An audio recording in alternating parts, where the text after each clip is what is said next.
नमस्कार दोस्तों, आइए हम सभी एक प्रश्न देखते हैं जो कि बिहार स्टेट में पूछा गया प्रश्न है। प्रश्न हम पहले समझेंगे और इसका अप्रोच बनाएंगे, फिर हम एक एक फॉर्मूला बता देंगे 2 वर्षों के लिए। बाकी जो जो वीडियो आता रहेगा उसमें उसके अकॉर्डिंग हम बताते चलेंगे। आप वीडियो को शुरू से अंत तक देखिए, इसमें बेसिक भी मैं बता दूंगा आपको कैसे बनता है, कैसे सीआई का फॉर्मूला निकालते हैं, ये चीज बता दूंगा मैं। देखिए, कहता है कि किसी राशि पर 4% ब्याज की दर से 2 वर्षों के चक्रवृद्धि ब्याज तथा साधारण ब्याज का अंतर 20 रुपया है तो राशि होगी। ऑप्शन 4 दिए गए हैं, एक है 12,000, एक 12,500, एक 13,500, एक 10,000 दिया गया है। चलिए हम इसको सीखते हैं। पहले तो ये जानिए कि ब्याज दिया गया है। चक्रवृद्धि ब्याज के लिए क्या करना होगा, आप जानते हैं कि 4% 2 बार बढ़ेगा, चूंकि 2 वर्ष दिया गया है। चक्रवृद्धि ब्याज में क्या होता है कि जब परसेंटेज को कंसीडर कीजिए कि 2 बार 4% की फायदे दिए जाते हैं, तो कैसे निकलते हैं चक्रवृद्धि ब्याज, वो निकलते हैं 4 जोड़ 4 जोड़ 4 गुणे 4 बटा में 100, इसी प्रकार से निकलते हैं। और साधारण ब्याज जो निकलेंगे 4 जोड़ 4 करके निकलेंगे। ये चक्रवृद्धि ब्याज है, तो ये निकलेंगे तो ये 8.16 आएंगे और ये आ जाएंगे 8.16 और 8 के बीच का अंतर 0.16 है। अब 0.16 इक्विवेलेंट है कितने के, 20 के, या बराबर है। तो एक इक्विवेलेंट कितने के बराबर हो जाएंगे, 20 बटा में 0.16 के। अब 100 बराबर करना है तो यहाँ करता हूं मैं, तो 100 बराबर कर दूं, इक्विवेलेंट कर दूं मैं, तो ये हो जाएगा 20 बटा में 0.16 गुणे 100। अब चलिए ये डेसिमल से डेसिमल खत्म, ये डेसिमल खत्म करने के लिए यहाँ गुणा 100 से कर देना होगा। क्योंकि यहाँ 2 स्थान बाद दशमलव था तो 2 का करेंगे, यहाँ भाग आएगा तो यहाँ जाके गुणा हो जाएगा। अब देखिए 4 पंचे 20 हो जाएगा और 4 चौके 16 हो जाएगा, 25 चौके 100 हो गया। और 25 गुणा 5 बराबर 125 और गुणा 100 12,500 हो जाएगा। 125 पर 00 अर्थात बी उत्तर हो गया। ये अप्रोच है, ये तो दिमाग में ही कैलकुलेशंस हो जाना है और यहाँ भी कैलकुलेशंस दिमाग में हो जाना है। तो अंतर डायरेक्ट निकाल लीजिएगा और डायरेक्ट इक्विवेलेंट कर दीजिएगा, ये आसानी से बन जाएगा। अब आते हैं इसमें फॉर्मूला 2 वर्षों के लिए क्या फॉर्मूला लगता है। तो 2 वर्षों के लिए जो फॉर्मूला लगता है वो आपका लगता है,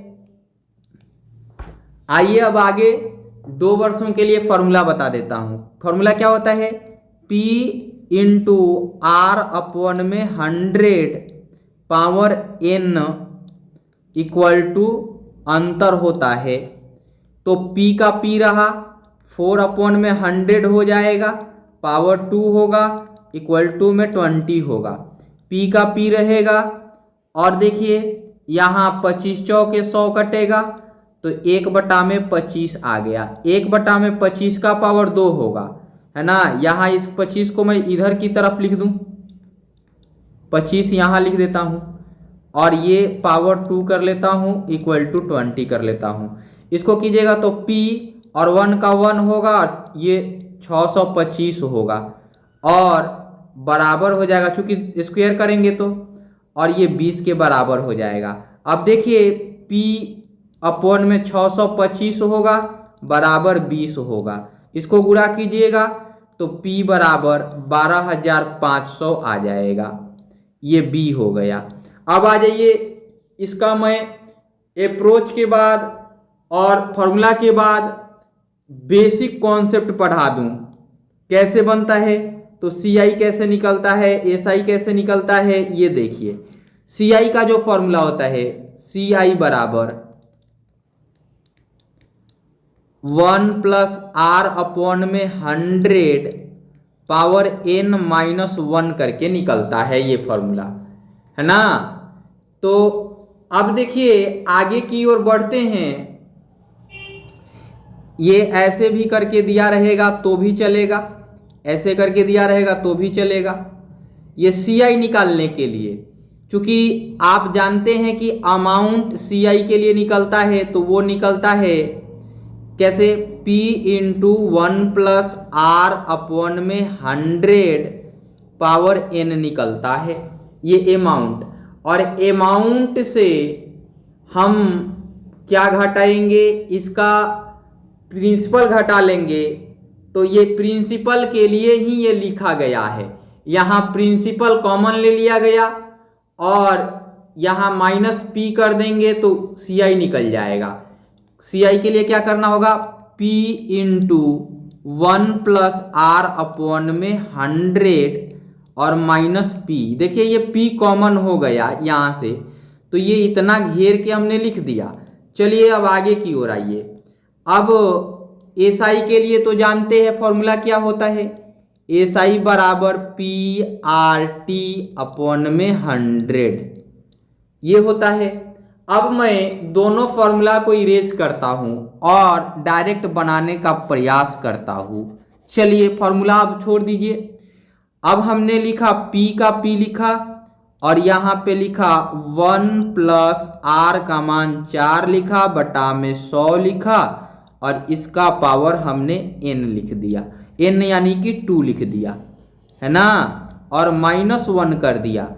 और ये -p लिखा और r का मान आप सभी जानते हैं 4 है और t का मान 2 है बटा में 100 और यही 20 के बराबर है, 20 के बराबर है ना, 2 और बराबर है ये 20 के। अब आगे की ओर आ जाइए। अब यहां देखिए ये कटेगा 25 बार में और ये कटेगा भी 25 बार में। चलिए ये देखिए ये P का P रहेगा और ये हो जाएगा 25 से कम 25 और एक 26 बटा में 25 पावर n यानी कि 2 -1, है ना, और ये -2p/25 हो जाएगा इक्वल टू 20 हो जाएगा, यही होगा। अब देखिए इसको करते हैं तो P × 676 बटा में 625 और माइनस का 1, तो अब डायरेक्ट हम यहाँ लिख सकते हैं 625, एक स्टेप खत्म कर दिया हमने। आप बनाइएगा तो लिख के बनाइएगा और -2p/25 इक्वल टू 20 ये रहा। अब आगे चलते हैं तो ये होगा 51p बटा में 625 -2p बटा में 25 बराबर 20। अब इसको आगे की ओर ले आते हैं यहां से, तो ये हो जाएगा 51p -50p, क्योंकि 625 तो रहेगा, 625 से 25 बार में तो 25 गुना 50 हो जाएगा, होगा ना। अब देखिए ये हो जाएगा 625 बराबर 20। अब यहाँ से घटाएंगे तो क्या मिलेगा, P/625 बराबर 20 और ये इससे गुणा हो जाएगा तो P बराबर 12,500। ये बेसिक अप्रोच से भी 12,500 ही आया। उम्मीद करता हूं कि समझ आ गया होगा। इस वीडियो में इतना ही।